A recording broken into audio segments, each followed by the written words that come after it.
Nonsense, real and raw, just like you like it. He's corrupt, he's inexperienced, and he lies. Broadcasting from a broom closet in the Arizona Lotus Studios, it's Beef Vegan Presents.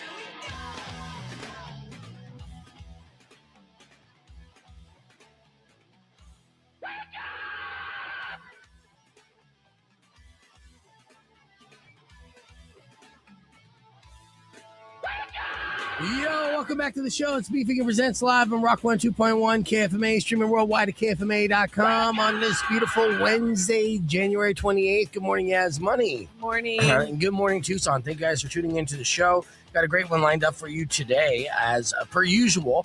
And not only do we have tickets giveaway for Bad Omens this morning, but I have another concert announcement that's going to be happening up in Phoenix. Pretty big one at the arena there that I can't say anything about until 8 o'clock. But when I do, win them before you buy them tickets for that. So, okay. Yeah, something to look forward to on that. How you feeling, Miss Yaz? A little confused, a little out of order. Why are you confused and out of order? Well, because I'm late. I'm late coming in here. So it's like... I'll tell you what. So I want to, Yaz and I, until Rico comes in a little bit later, usually we have Kendall on Wednesdays, right? Mm-hmm. And the reason why she's not in today is because she's sick, right? Which I feel, she's been battling this cold for a minute there. She sent me this picture, right? Yesterday. Oh my gosh. Yeah, just See, her. I send you voice memos and she sends you these ugly pictures of her with tissue up her nose. I wanted to pull it up on the stream, the picture, right? And I saved the picture, but here's it's your new wallpaper. No, here's the problem that I'm having here, Yaz. So when you save a picture, then I go to my gallery, I'm like, okay, it should be right there, but it's not. And so now I got to look back and I'm like, it says it's saved as this from months ago. You're right? lying. Yeah. So the timestamp on that photo that she sent me was not within the last 24 hours, or it when would was be. It from? I can't find it yet. So I have to discover when exactly this picture was. You're lying. I swear to you. Now, I believe she's sick. I know she was sick. I was seeing the symptoms and all that. But this particular photo that I was showing on the stream, again, does not show up in my saved at all. Over the last 24 hours. And I'm just like, no. And it's easy to spot because it's Kendall with two tissues sticking out of her nostrils. So that's a mystery that I'm going to attempt to solve at some point during the show. Mystery that was solved as far as yesterday. Yesterday, Speedway was shut down for, close to 24 hours because of a tragedy. And there was a police chase happening. Someone was running from the police. This is what we know. So someone was trying to run from the police, driving away, and then went through the intersection I-10 and Speedway. There they hit a car and a pedestrian, right? And then after they hit the car not the car, they hit a person on a bike and then a pedestrian walking. And then there was an officer-involved shooting. And now the person on the bike, unfortunately, passed away. The person who was walking had minor injuries, right? And then I think they caught the suspect. But since shots were fired, they had to investigate it. That exit was shut down the entire time. No way. Yeah. It's crazy. And, in this town, of course, we see these different little crime reports. It's been happening. And it's nothing new in Tucson. It's part of the Wild West appeal and charm, I guess. I will say this. When I was living on Ina, I would see those, those crime maps that you see if you go to KOLD.com or anything where you could scroll on the map and see where violent crimes happen, and they have little icons. They have like a little yellow star icon for like a stabbing. They have like a red gun for like a homicide. That sounds like a nightmare. Well, anyone can go look at these maps, right? They're all over the place. It's like real-time crime reporter type stuff. Okay. Yeah, it's a crime map. Okay. Right? And so when I was at Ina, when I was living in Ina on the north side, northwest side, I would look and be like, man, it's pretty congested with all those little icons down in one area. Now I live on Speedway in Alvernon, and I look at the map and I'm like, wow, that's all around me. Right? It is encompassing me. It is seriously surrounding me in every single direction. In fact, actually, there's so many violent crimes in my walking distance from my place that if these weren't solved crimes and I was a detective, I would do this kind of like, the red string conspiracy thing and say, okay, where does this all originate from? It originates from right there. Your neighbor. Where I live is right in the middle and all the crime is around it. You know what I mean? And like, Jesus, it's all over the place in my area. You're surviving. You're a survivor. Well, look, I always took it as a humble brag that I grew up on the west side, up in Phoenix, which is not that big of a deal. The west side of Phoenix is just like Tucson. And come on, just relax. So, I'm just like, I'm tough by my surroundings and whatnot. And there's a lot of people on all different levels, not the upper level, right? I don't get the respect from the upper level, but, as far as like financially speaking, but like mid and below, I'm the people. You're the people. I'm the people, right? It's because I grew up with that. I grew up from a broken home. It's like, broke as hell, like just third generation white trash. You know what I mean? Yes. So in these areas, I'm more comfortable in Midtown with crime and homelessness all around me than I am in Oro Valley. Yeah. Is that weird? No. Okay. No, that's totally normal. Because I'm gangster. I had a friend that when she moved to LA, she's like, I need to see brown people. Like when I leave my house, I need to see brown people. Yeah. Like, is she brown too, though? Yes. Yeah. So, but it's the comfort thing. Like that's where you grew up. Like when I went to NAU and I felt the culture shock of like hippies. Where is everyone? Yeah. You feel it. Yeah. And you want to be surrounded by it. And even if it means a messy neighborhood. Yeah. It's just what you're used to. I'll tell you what, though, when I went to NAU, not only did I fit in, I felt comfortable. I felt more attractive than because there's a scale called Flagstaff Hot, right? So Phoenix Hot, Phoenix Hot, the Flagstaff Hot is different. So if you're a Phoenix 5, you're a Flagstaff 8. Wow. And that was essentially the scale. And so I went up there. I was a Phoenix 4 on my best day. Damn. I went to Flagstaff. I was pimping. People are like, I need to lock you down as a boyfriend. You're the hottest guy around here. And I'm man. like, I love you, Flagstaff. I was king of the Uggos. I was a Tucson 8. I went to a Flagstaff 2. No, that's not how that works. That's exactly how it worked for me. Oh, really? Yeah. Oh, so you were super hot down here, but then ugly in Flagstaff? Yeah.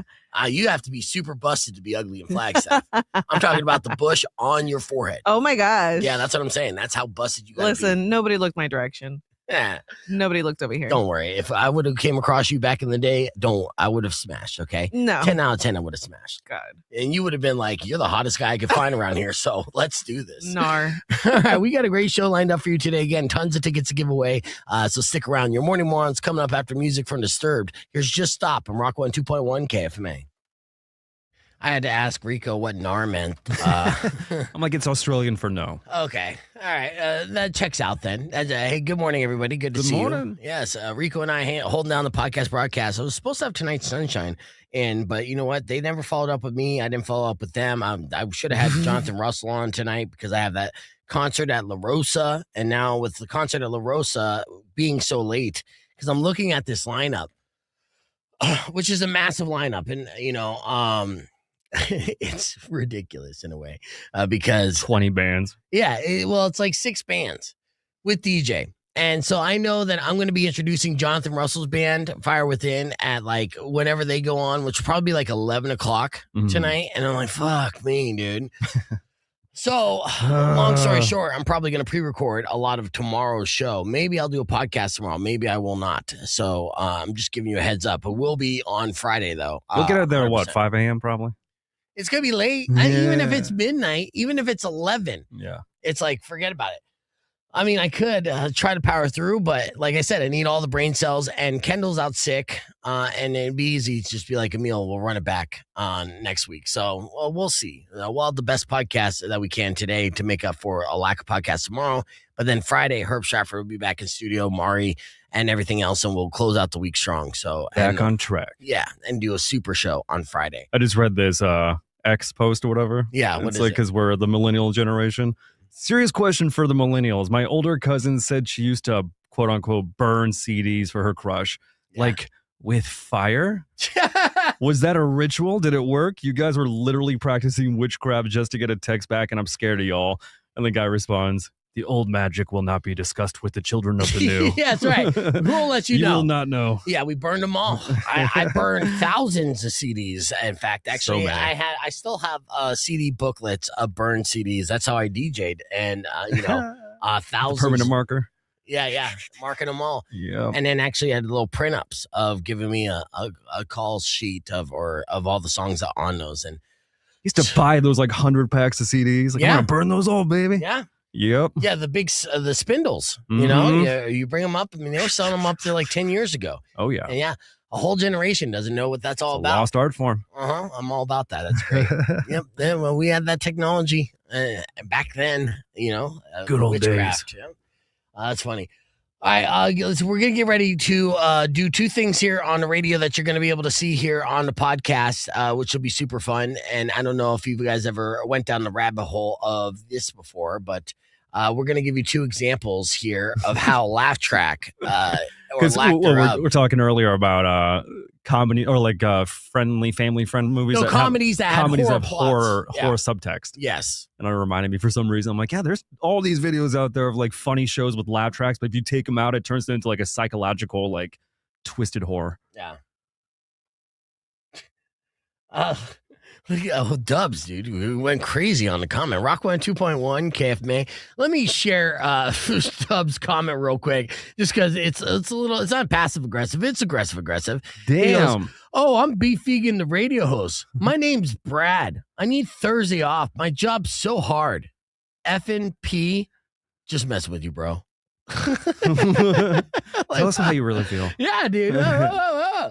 You try to do HVAC at 5 a.m., you get back to me. All right, no, let's get back to the subject at hand here. So we were talking just this last break about how there's so many comedy movies that if you really look at them you take a step back, you look at the premise, there's the same kind of premises you could use in a horror film, and that sparked a memory in Rico's mind here about coming across YouTube videos showcasing this same kind of theory about like classic shows that we watched Like growing up, sitcoms. and sitcoms that on the surface were comedies because they had a laugh track and had a studio audience, right? But if you take away that laugh track, it gets really weird, oddly terrifying.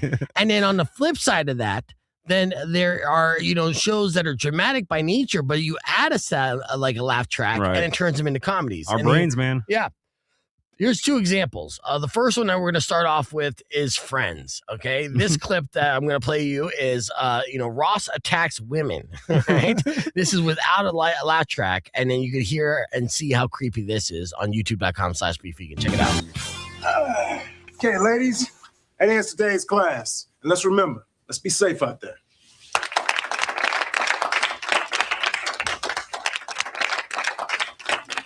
Here's Ross. Great class. Thanks, man. Yeah, I was watching. Okay. Hey, a couple of questions though. About that last move where that woman tripped you and then pinned you to the floor. What would you do next? Well, then she'd take the keys and try to jam them in you. No. What would you do next? Who, me, the attacker? Yes, that's right. Why? I tried attacking two women, did not work. It's okay. I mean, they're my friends. In fact, I was married to one of them. You attacked your ex-wife? Oh, no. I tried. Maybe we could attack them together. All right, yeah. Ross is a psychopath for sure. It changes everything. Yeah, it cuts away to another scene here as Ross continues to be creep. Uh-huh. Nowhere to run. I don't like sitting up here. I'm gonna go over. No, wait till they got here first.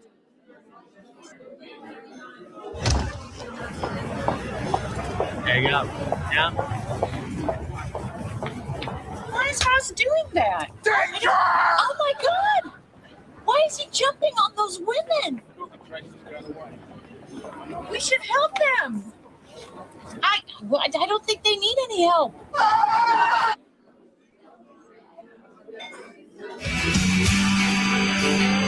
Hilarious. All right, so oh my god. yeah, so Ross is an attacker. All right, so you see how you take away the laugh track and it's just not so funny anymore. But what if you add a laugh track, right, to a serious show, like Breaking Bad? Well, that's what somebody did, and it's fantastic. And here's the comedy version of Breaking Bad. Check this out. It's the intro first.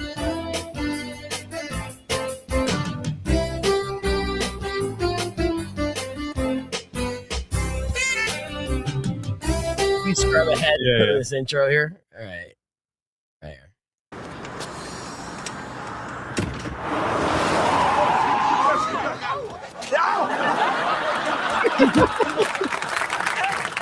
In the back of the car. What the hell is wrong with you? You act like you're the first guy this ever happened to. I caught my second wife screwing my stepdad, okay? It's a cruel world, Walt. Grow up. On the one hand, sure, she snuck off the reservation to get some dirty, damp, and deep.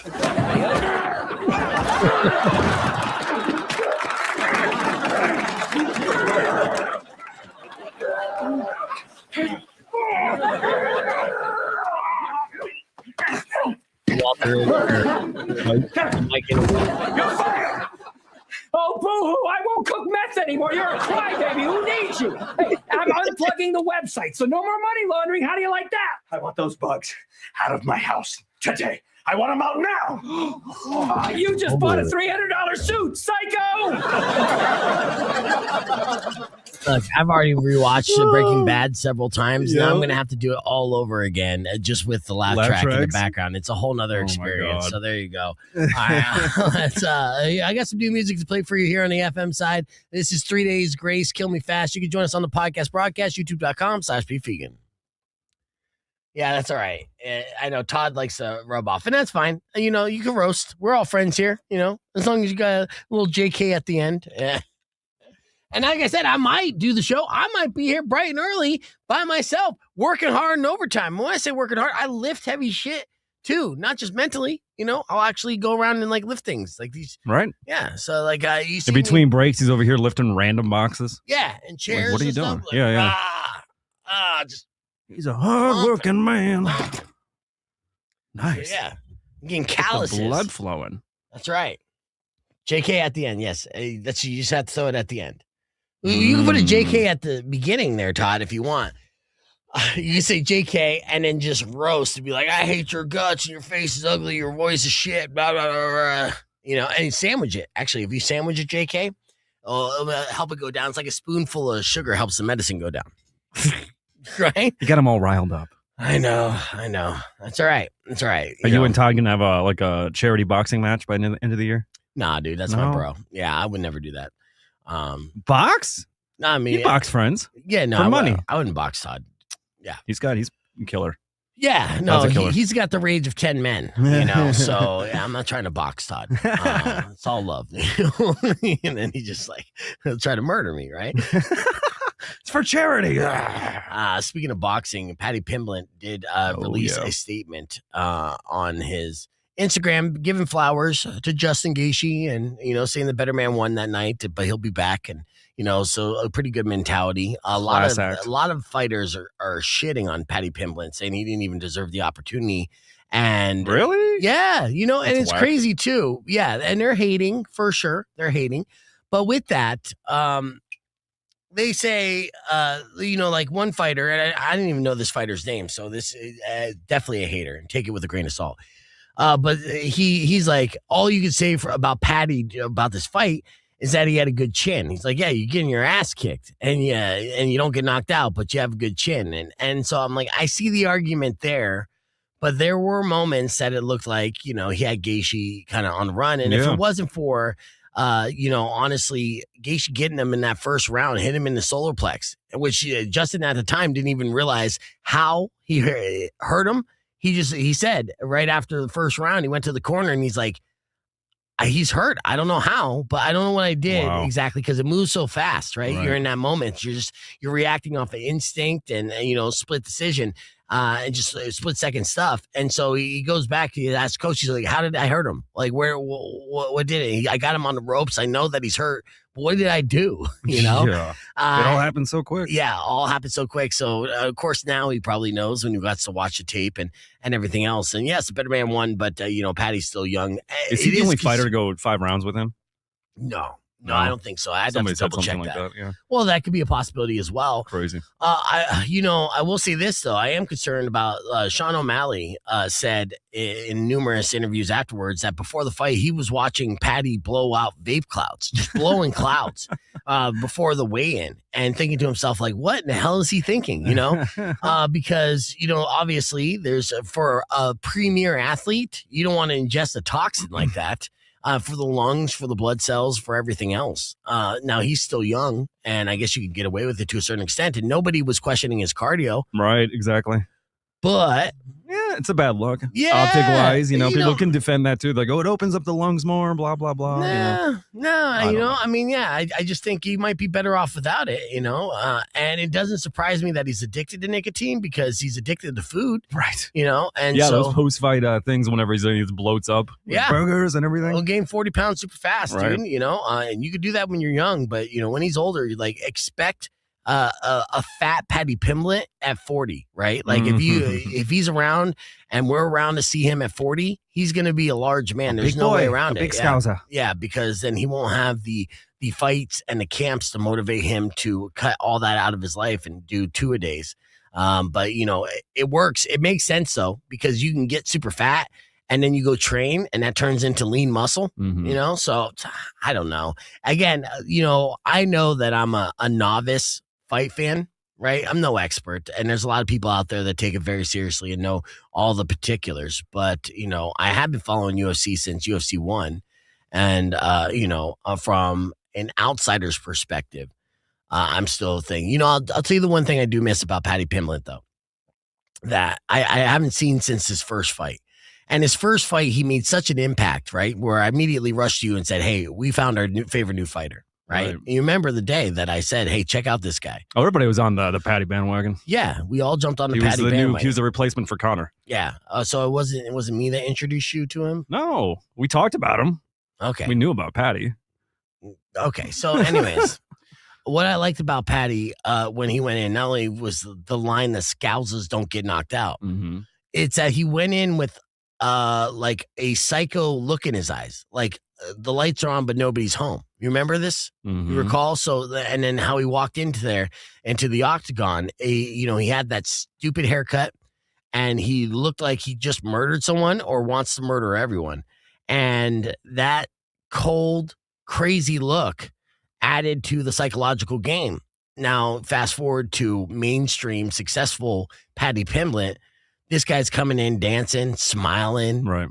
Kissing babies, shaking hands and shit. I don't want to see that. Like, show me the psychopath. Show me the guy that I think to myself, he may have a body in the trunk. Like, that's what I want to see before the fight. And I think with his eyes and everything else, that aspect of it just would add to a level of intensity that may potentially carry over into the fight or add to a psychological advantage against your opponent. Yeah, what do I know? guess might be playing the opposite card. You know what I mean? Yeah. Over ecstatic, like too confident. Get inside of his head. But Justin's a seasoned pro. Yeah. He's like, I've seen it all. So, yeah. Good luck. Yeah. No, I know. I'm not saying that would have worked with Justin. I would just say I would like to see that in the future. As far as the celebrity biting match or the celebrity boxing match, Todd said he would bite my ear off. Nice for charity. Yeah, for charity. That's very kind of you. Yeah, that is sweet. But no, thank you. Bloodless Todd. I know, dude. He's been. I've been thinking about this day. I've been waiting for this day. I can't, I'm happy you brought this up. Yeah, it's gonna be fantastic.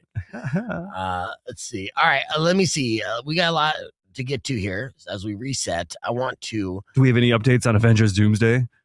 No. All right. So earlier this morning, Yas and I talked about the fallout from my video talking about how she calls her boyfriend Poppy, and her boyfriend saw it and had this to say. Check it out. Each other's whereabouts for trust. Oh God. I'll be honest with you. For trust. I don't have my boyfriend's location. He has mine. Really? But then I barely even check my friends to see where they're at. So you share Like, yours 24/7 because you're like, hey puppy, you own me. You can keep tabs on me whenever you Oh my want. God. Yeah, that's how you watching say the it. house? You know, you keep tabs because I am yours, puppy. Look at me. I am. That's when spot did on, I dude. start talking That's like how you're that? When talking do you right start now. sharing your location 24 hours? That's how de-whipped you are. So obviously you're calling him puppy at that point, you know?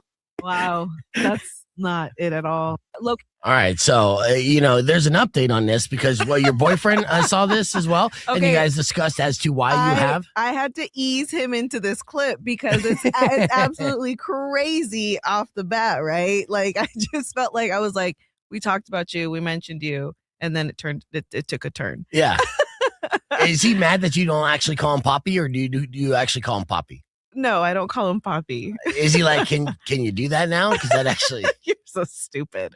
All right. So what was the reason why it was cool for you to share your location with him 24/7 Well, and not in return? Well, we talk about this all the time, and we brought it up again, and we were talking about how like I felt like you and Rico were kind of like weaponizing the situation. I feel like you guys were looking at sharing location with your partners as like a weapon of like, where were you at 11 o'clock? I don't know this address, or like, oh, why didn't you text me back? I saw that you were at so-and-so location. Like, I just feel like you guys were taking it as a control thing rather than like a safety thing or just like a casual thing. Cause like for me, if I'm on my way up to Phoenix, he's going to see my location to see like, okay, how far out is she? Yeah, type of thing. I'll tell you this. Okay, so Rico and I both have not had the best like romantic experiences, and so there are trust issues there, toxic trust Okay. issues. So yes, it is an insecure way to look at being like, oh, you need to share your location all the time because you don't trust your partner. And in some scenarios,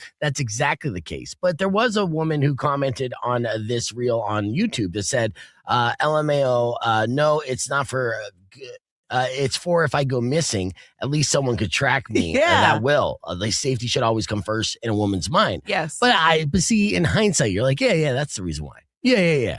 Well, why not? I mean, it's like, you have to have some sort of trust somewhere, and like someone's got to be looking out for you. Yeah, no, for sure. That's why, I'll have my girl share her location 24/7 and be like, hey, you've been at the gym a little too long. Are you safe?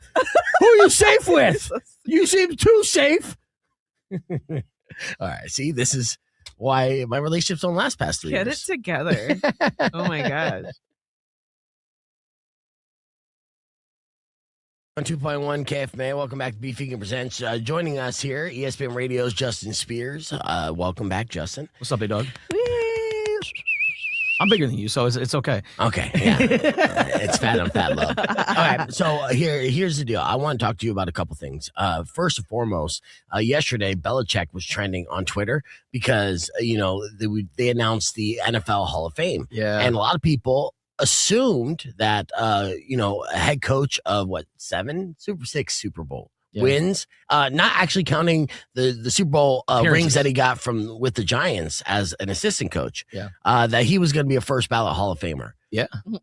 But they snubbed him, and they snubbed him hard. Yeah. All right. Now, why did Bill Belichick not get into the NFL Hall of Fame? Well, look at his girlfriend. It's because of his girlfriend? Honestly, I think the last 2 years has negatively impacted how he is respected. Okay. But with that being said, this is the Pro Football Hall of Fame.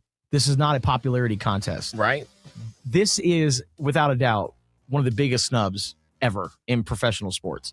In what world is Bill Belichick not a Hall of Famer? Right. First ballot Hall of Famer. We're talking about this guy as the greatest NFL coach of all time.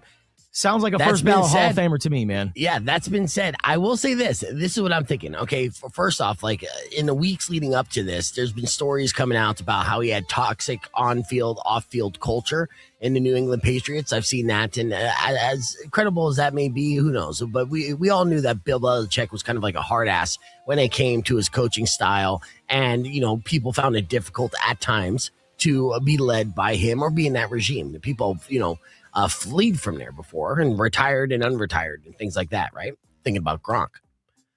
Do you think if Tom Brady didn't leave and win a Super Bowl without Bill Belichick, that then Bill Belichick would have been in the Hall of Fame? Because basically by him doing this, it almost stated to some that the reason why they were winning those Super Bowls was because of Tom Brady and not necessarily because of Bill Belichick. Yeah, he's got a very bad record without Tom Brady. Yeah. You know? And that's the thing. It's like, we could all be great coaches with the greatest quarterback of all time, you know?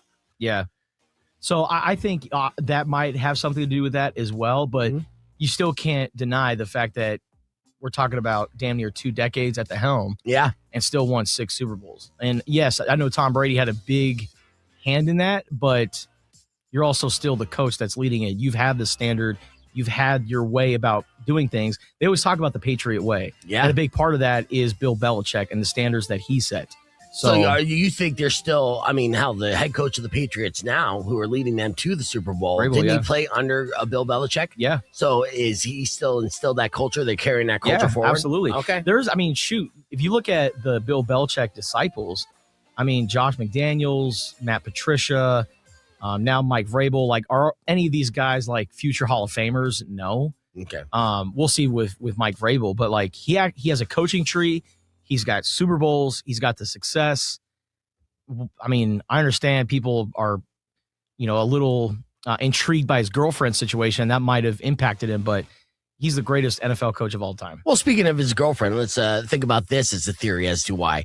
Don't they have an open bar at the NFL Hall of Fame? Are they just waiting for his girlfriend to be legal drinking age to induct him into the NFL Hall of Fame? So that way there's no liability? Hey, she's 24. I know. But it's so crazy to think that like there's actually students at North Carolina that are just as old as her. Oh, yeah. And that's proven to be a bust, a major bust, right? The rumblings there is like Carolina's not happy with what's going on with their situation that they created, right? Yeah. Yeah. So, they're not winning. All right. They have all this added drama. And then they have like a control freak 24-year-old that is swinging her boyfriend's D around for power. You know? Yeah. That's what she's doing. She grabbed onto that D and she's like, I have the power. She's like He-Man, right? This is He-Man's sword. But in this case, it's probably 5 inches and wrinkled, right? And that's what the sword is. But how do you take it there? Well, okay, I got to be oddly specific because we're painting a picture here for radio. Oh. And when I think about the power grab that she has, I think realistically at his age, I was giving him an inch, actually. I was being generous. You're making Justin blush. You don't talk about this stuff on ESPN? No. Don't ever bring beef over there. No, they never have. That's the way he's going to, you don't play football. You just grab him by the D. Hey. All right, so that was our conversation from earlier this morning. It's a strong theory. I still stand by it. All right, so let's get ready to get back on here in about 23 seconds. We'll talk about how the robot revolution will be televised. Ooh. Yes, it will be. It'll be shared on the podcast and broadcast as well. All right, so about 12 seconds. Green Day is wrapping up on Rock 1 2.1. Of course, they're going to be doing that the game big game, huh? Yeah, well, kicking it off. So it's like almost like a participation trophy. Rock 1 2.1 KFMA. Welcome back to Beef Vegan Presents. It's time for the robot revolution will be televised. These are stories in robotics here as they're advancing so fast. Now, just the other day, you went down to university and you saw these like delivery robots on their way. Yes. Oh my God. Is this the first time you saw them in person? I think I've seen them like, on the peripheral, just like driving. I'm like, oh, there's one, but to have them like impede your walkway is like a whole different experience. It's a trip. And I start getting like, what is it? That robot racism? Like, yeah. Clanker. Yeah. Get out of my way. Don't be robot racist, bro. Just it won't be accepted here in the future. Here's a situation of one of those robots. It got stuck on the train tracks in Miami. It didn't work out well for him. As the Uber Eats delivery robot just demolished. Suicide. Yeah. Wow. Yeah, he's just like, my life is to serve. F this. Yeah. Dang, dude. That's actually pretty tragic. Oh, yeah. That's sad. You see it get nailed and just imagine if you watched WALL-E. Exactly. I've like seen Wally die. Yeah, you definitely cried when you see this clip. According to the person who filmed the incident, the robot had been stuck on the tracks for about 15 minutes. Nobody went to save the robot. That's the messed up part. They're downtown Miami. People are seeing this, Or they yelling, get out of the way, robot. No, they're just like, oh, that robot's going to get struck. Get your cameras out. Of course, it was inconvenient for everyone on the train tracks or everyone on the train because then the train had to stop. because this stuff could cause derailments, and it's just an example of robots just having a string of bad luck as well. They're turning out to be more and more like us. What about the guy that ordered the McDonald's that was delivering? Yeah, I I feel know. kind of bad for that guy too. No, I totally feel it because look, you're tracking it, and you because that's the thing with Uber Eats, right? You can track it, and then you see it stuck on train tracks for like 15 minutes. You're like, oh no, this is not good. That's not good. That's not good. And all of a sudden, the blip on the radar disappears. What happened? Tragic. Oh no. Tragic. And that's only the first of 3 stories that I have concerning robots. Of course, we start off with a tragedy. This other, stuff is a little more lighthearted, but it just goes to show where we're at here is technology. They got they got robots for everything for the home. Like if you want your house to be swept and mopped, there's a robot for that. Mm-hmm. Now, if you want to keep your cat off the counter, there's a robot for that. What? Yeah, the creator behind the YouTube channel LabX built an AI-powered robot named Puffy to keep his cat Cookie off the counter. The robot has a squirt gun built in and was trained to spot the cat and spray him when he jumps up. Wow. The creator says it took a lot of testing and tweaking to get Puffy to work right, but now it does, and looks to be able to sell these type of robots to people in the near future. Damn. We're going to have robots in the fridge keeping your roommates from stealing your stuff. Oh, no, yeah. Well, I'm glad those weren't around back in the day when I really needed it. Right. Now it's starting to get really scary as far as robots being utilized to police us as a society. And of course, if we want to know what our future looks like, then we have to pay attention to what's happening in China, because they're about a century ahead of us when it comes to technology. Now, there's cities in China that are putting humanoid robots to work as traffic police. In Wuhu, a city, in that province, there's a robot officer known as Intelligent Police Unit R001. Chinese RoboCop? Yes, Chinese RoboCop. Could have gave him a better name like Carl, but it is what it is. The robot is hooked up to the city's traffic signal system and can make hand gestures to direct traffic. The robot can also move around on its own, find illegal parking, and watch roads in real time. And, that's, again, as much as that's being helpful, it's also terrifying, especially when you look at this robot and they make it look super humanoid. Oh, this is what this looks like. Oh, that's terrifying. Yeah, AI-powered RoboCop. The hats and everything. Mm-hmm. Ever since I saw RoboCop as a kid and he shot that guy in the dong, I'm like, please never happen. And now we're getting closer. Oh, yeah. Yeah. Terrifying. Protect your dong at all costs. They're coming for your dong, dude. I mean, for me, they're just going to shoot me in the balls, but they'll miss the dong. Right. And I guess that's something that I There you feel go. good about. Yeah. Silver lining. Yeah. I knew it would work out for me in the long run. Anyways, there you go. That's terrifying. The robot revolution will be televised, and there's some stories about some robot technology here that's sure to terrify. We're keeping the conversation moving on. The podcast broadcast got more coming up after music from Architects on Rock 102.1 KFMA. Let me know, what do you guys think about the robot in China? Is that scary, or is that kind of cool? Would you want these RoboCops directing traffic? Right now, it's just directing That's traffic. what I'm saying. Yeah, right now it's like, oh, it's nice and innocent. It's just doing traffic. That's how they test Exactly. it, right? In very peace mode. But then it's like, okay, now we need riot RoboCops, and the game changes, right? Yep. Mm-hmm. Revolution. I'm a little relieved. I know it's kind of dark, but I'm kind of happy that, Trump or the administration didn't send like humanoid robots to quell the uprisings. Yeah. He's like, you know what? We're rolling them out. Let's just test them. Yeah, they're not tested yet. I mean, they can still probably perform better than some of the people we deployed without training. So at least we could program training in this situation. Yeesh. Yeah. So every robot movie has ended horribly. We need to learn from that. That's not true, right? No, it's kind of true. You think of a robot movie that ended well. Well, if you're an anti-human person like Terminator. But it's for humans. For humans. That's a good question. That's a very good question. Yeah. Not one? Is there not nothing one? comes to mind. Yeah, they're all based on like the terror of it, Not like. Yeah, that's not great. Yeah. Let's see. I'll see. I'll Google it. Name one movie. Well, WALL-E didn't end well, right? Did it? Well, for the robot, it did. Yeah. But no. I mean, really, the beginning was the end, and it showed where we were at as a species, right? Floating in space, being fat as fuck, not doing anything. Mm-hmm. So that wasn't great. I mean, at the end of the movie, I guess the human couple did end up falling in love and did try to have sex, but it was a cartoon, so we know that it would take them at least a couple 100 pounds to be lost for both of them, right? To make things fit. Apply logic. Yeah, one movie about robots. That ended well. For humans. Well, for humans. Okay. Let's see what the robot says. Yeah. Okay. Tell us, robot.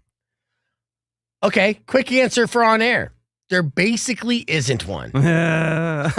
Almost every robot / AI movie ends with humans barely surviving, society wrecked, or a warning that we've been doomed or we're doomed. But if you want the closest thing to a win, it's 2 cartoons and a Hugh Jackman movie.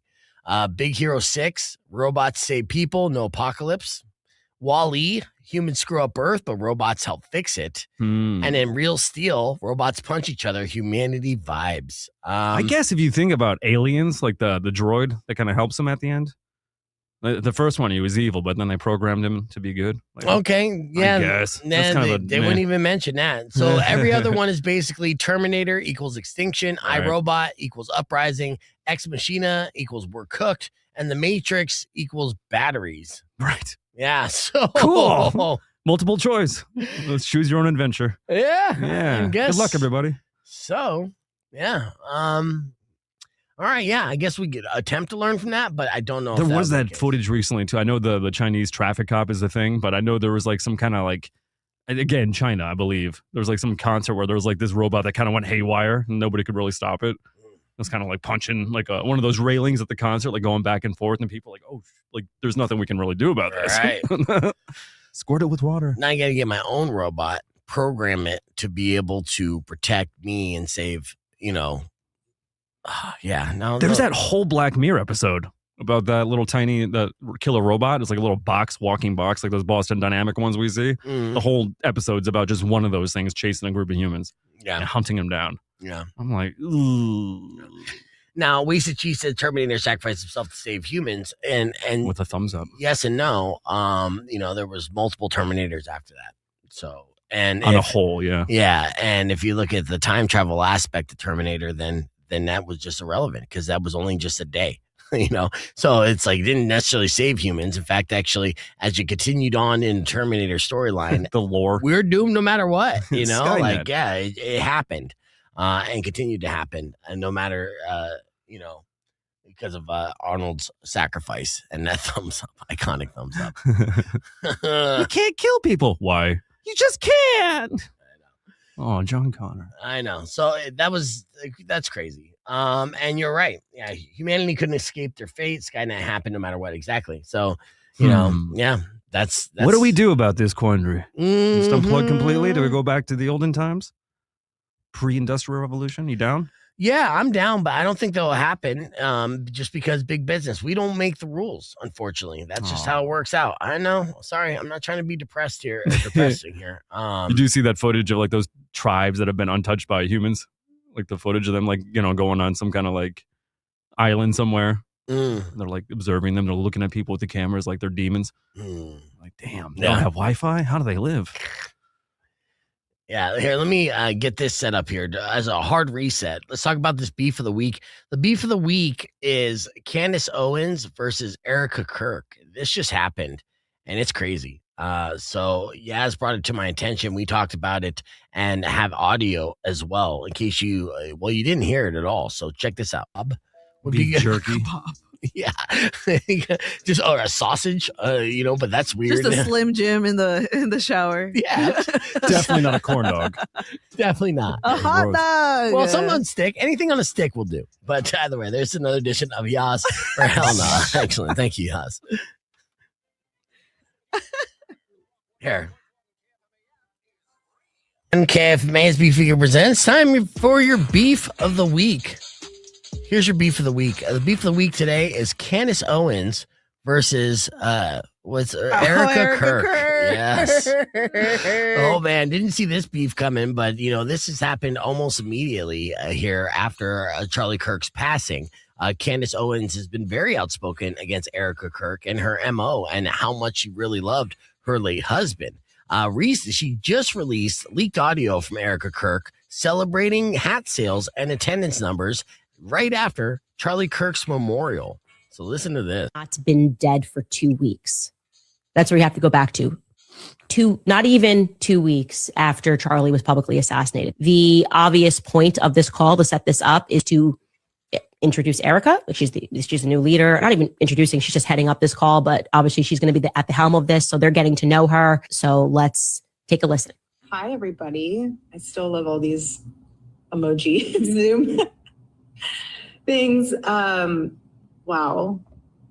I don't even know where to begin. The fact that we were able to pull off an event of a century, like it's just insane. Yeah. We had over 275,000 people that attended. Event of the century. It was a memorial. It was your husband's memorial. Like, yeah, that's what I meant by that. It was a big event. I mean, look, the internet has turned on Erica Kirk big time, but she still has massive followers all over the place. Yeah. But I mean, the questions are raised. Like, if you were in a situation, your husband was brutally murdered in front of the world, would you be sad?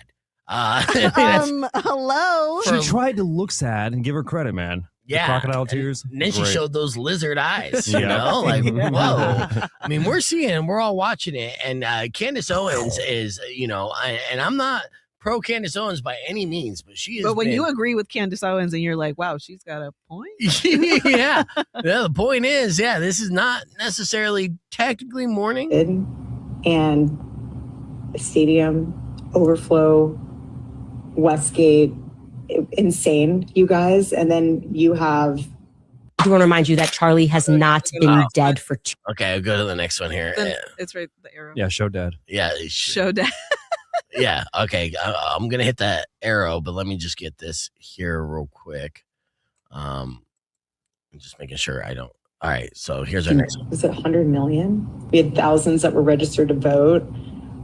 I think we're at like over 200,000 for merch sales. Don't quote me on that because I think it just keeps like bumping up like crazy. But I just wanted to say a huge, huge, huge thank you to the events team, the development team, the graphic design team, the production team. Look, this is a normal conversation to have if you're just putting on events in general and being a promoter and stuff. But the assassination team. Yeah. Oh, I mean, what? Yeah. I'm not supposed to thank them publicly. Oh, no. Oh. So, you know, the comments here are pretty wild as well. Actually, they're disabled there. Rightfully so, probably. Okay, let's. Here's a little bit more audio. This is all audio that Candace Owens released again. You know, is claiming that Erica Kirk may not be fully mourning her late husband. This audio clip starts off with "My husband's dead." Let's listen to this. He's dead. Like, I'm not trying to be morbid, but he's dead, and it puts life into perspective of how short life is and relationships. It is the general tone that is off-putting. It's the laughter that is off-putting. It's, again, we are not even 2 weeks after watching your husband be assassinated. We're talking about numbers and metrics that have been hit. And my husband's dead, not to be morbid. That is a sentence that and this was not my husband, and I had no sort of the type of relationship that she had with him that I was able to utter. Least of all, I mean, that's moving pretty quickly to the acceptance phase. Now we know everybody grieves differently. In my imagination, I just thought she would be more upset. Right. Yeah.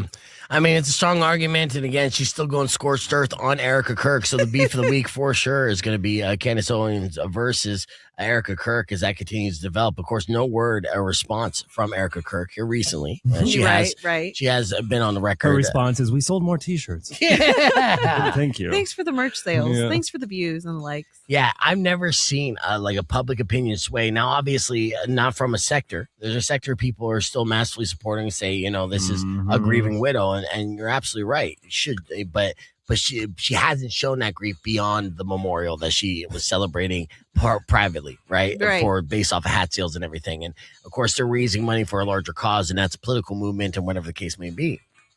Odd. I mean, the internet is not. What, you don't hire pyrotechnic people when your friend or lover passes away? If you passed away, I'll make sure to at least have sparklers for you, buddy. Thank you. Yay. Yay, Thank you. sparklers. Yes. And sell some merch, please. Yes, but we're not openly in a loving relationship, openly. All right, you know what? Our really loving relationship might be just as much. Never mind. I'm not going to speculate. But Is this a heated rivalry? yeah, you Cut wish. it. All right, so there you go. Beef of the week: Candace Owens versus Erica Kirk. Well, massive, wild. You little snake. All right, so with that, yeah, we're not done with there. Let's look at these comments so far of this. Now, right now, Solo Rico had to do the sales meeting here, but you can see some of the comments here. Someone said, "An event, as in her husband's funeral." Child, let me stay out of this business. Candace more heartbroken than a widow. Candace, we don't FWY neither, so bye. Fuck with you. Okay, that's what that means. And let's see. Please don't let Candace slime her way all over through here. So yeah, so you got both sides. Obviously, this is going to be a polarizing topic, and it still is. But Candace Owens, from the very beginning, has been very outspoken against Erica Kirk. The thing is, like we were saying in the clip, is that the internet has been, like obviously there's supporters, right? There's a lot of people who are even could be considered supporters or on that side being like, this is weird, right? It kind of feels very soon and very attention grabbing in a way, right? And that's putting it mildly. We're all seeing the clips. We seen the big memorial that happened at the stadium that turned into like a WWE event of sorts. It was, again, there are people out there that have lost loved ones personally and stuff, and everyone mourns differently, and I'll give her that. That's definitely a thing. But like I said, Erica or Candace, who was close to Charlie, is pissed, just pissed, and she's not letting it go. There's a little bit more here. Let's see. Like, I'm not trying to. Employees are working 20-hour days, but also their founder, Charlie, was publicly assassinated less than 2 weeks ago. You got to address that, and you're going to hear her address that. If you do need additional time off, please talk to your director about using paid time off for that. And again, it's not easy, but again, grief is hard. Otherwise, honestly, Turning Point USA and Turning Point Action, full steam ahead, you guys. Charlie would want us to get back to work, and that's what we're doing. And that's what we did with the memorial. And I'm so honored and proud of each and every one of you, because that's what we're going to do in his honor and in his name. We have so much to do, which is exciting. Charlie in heaven is like, you guys thought you had a busy Employees are working okay schedule, then just you wait. We have 300,000 new donors. That is a blessing in itself. I mean, I could argue that, it is looking at, and I get it, it is cringe in its own ways. And I could argue that, it is looking at the optimistic side and the positive side of a tragedy. I could argue that. That's a thing, but again, there's a personal connection that Candace had to Charlie and is still taking offense to that. Now, I know that I've been in a scenario where like I had a friend pass away, and then his wife, current or going through an ex, that I didn't appreciate her lack of mourning to a certain extent, right? So I understand that type of hurt and outrage as well. It's a trip. The whole thing is a trip.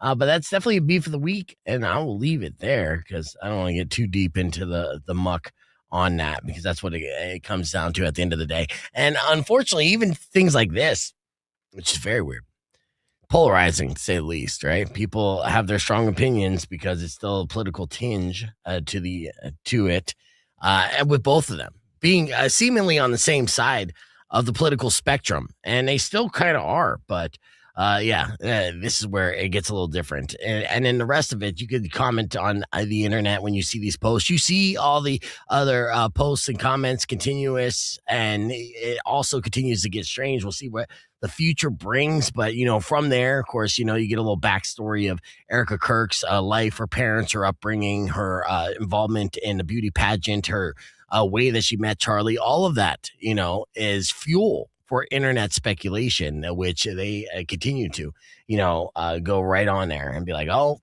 they call an agent, a honeypot, and all that, all those allegations and more you've seen in numerous posts. I know you have. So, it's wild to see all this information come out, and how much of it is true, how much of it isn't true. You really have to do some internet sleuthing and fact checking to know. But I know that a lot of people out there, they will see like a meme or a well-edited video and it just right there and be like, oh, there's the facts. That's all the facts I need to know. It's this 30-second clip right here.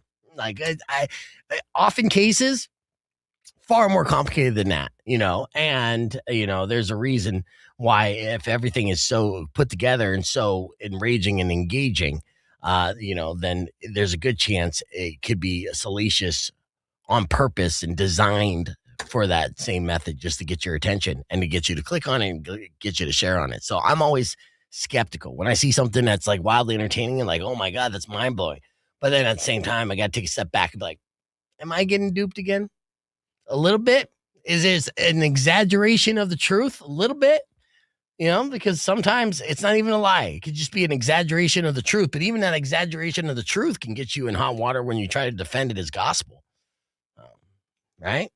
All right. So with that, let's hit the reset here. And then early this morning, we did this. Check it out. We'll be giving away those tickets. So Black Crowes were announced. They're going to be performing in August up in Phoenix, and you can go to that show. You can buy those tickets this Friday at 10 a.m.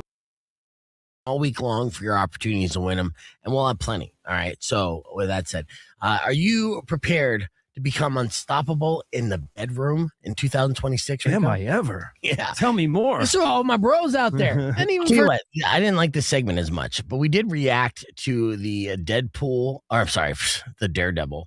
The Daredevil 2 trailer, which looks pretty awesome.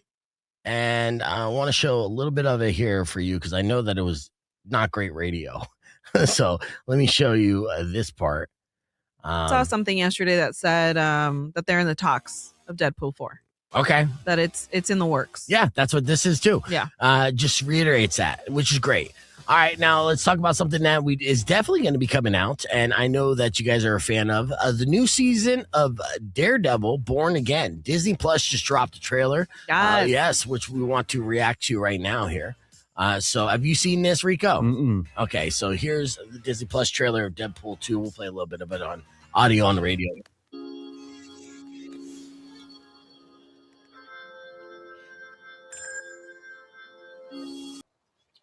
And then we got Saw or shovel? Who are we looking at? no, keep going. Okay.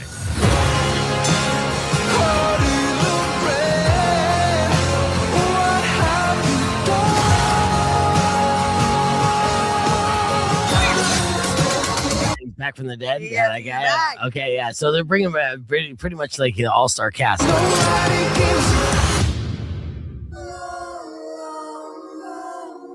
It does look good. Kingpin looks like a badass Vincent D'Onofrio or whatever. How do you say his last name, Rico? D'Onofrio? Yeah, D'Onofrio. Was looking fantastic in there. So yeah, a lot of people excited about Deadpool, A Born Again season 2 dropping on Disney Plus. Daredevil, sorry. Yeah, I was talking about them both. They're both very similar too. Let's be honest. But still pretty cool too. So what were you geeking out? What was your favorite moment of the trailer? Jessica Jones. Yeah, just Jessica Jones back. Just Jessica Jones. I just like her, right? Yeah. I think she's John Ritter's daughter. Last name's Ritter. Yeah. Yeah. And Jessica Ritter, or what? No, what's her real Kristen. name? Yeah, Kristen Ritter. I've loved her since Breaking Bad. So it's good to see her just out there working and stuff. And I know I'm still messed up from that. Yeah, I know you are. Damn it, yeah, don't get off the meth. You'll do a lot better. All right, we're going to hit the reset. When we come back, we're going to make that concert announcement. But speaking of tickets, I do have tickets giveaway for Bad Omens. So how about call number 69 right now, 600 KFMA, 605-362. Good luck.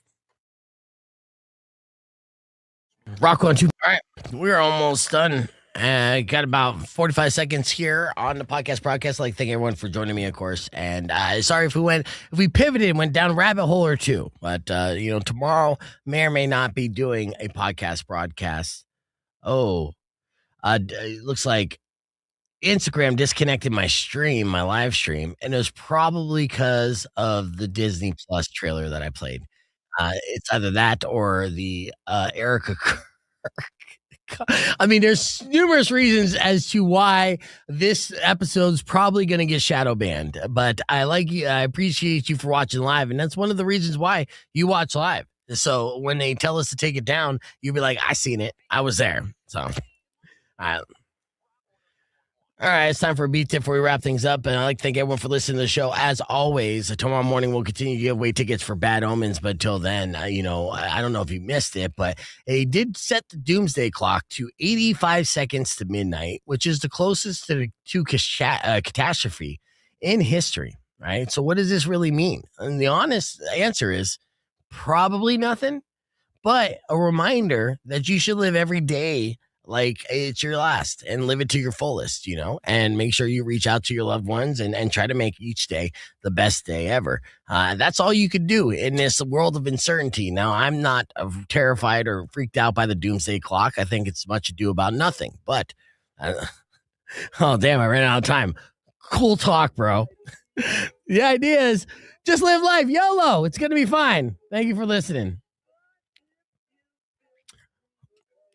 Holy shit, that was terrible. Okay, so that was me attempting to be optimistic. Woo! See what happens when I'm by myself, man. I'll just shit the bed over and over again, But I tried to take some terrifying news like the doomsday clock being close to midnight, as in like, hey, you go out, you have some pizza today, make sweet love by the fire, that's that kind of stuff.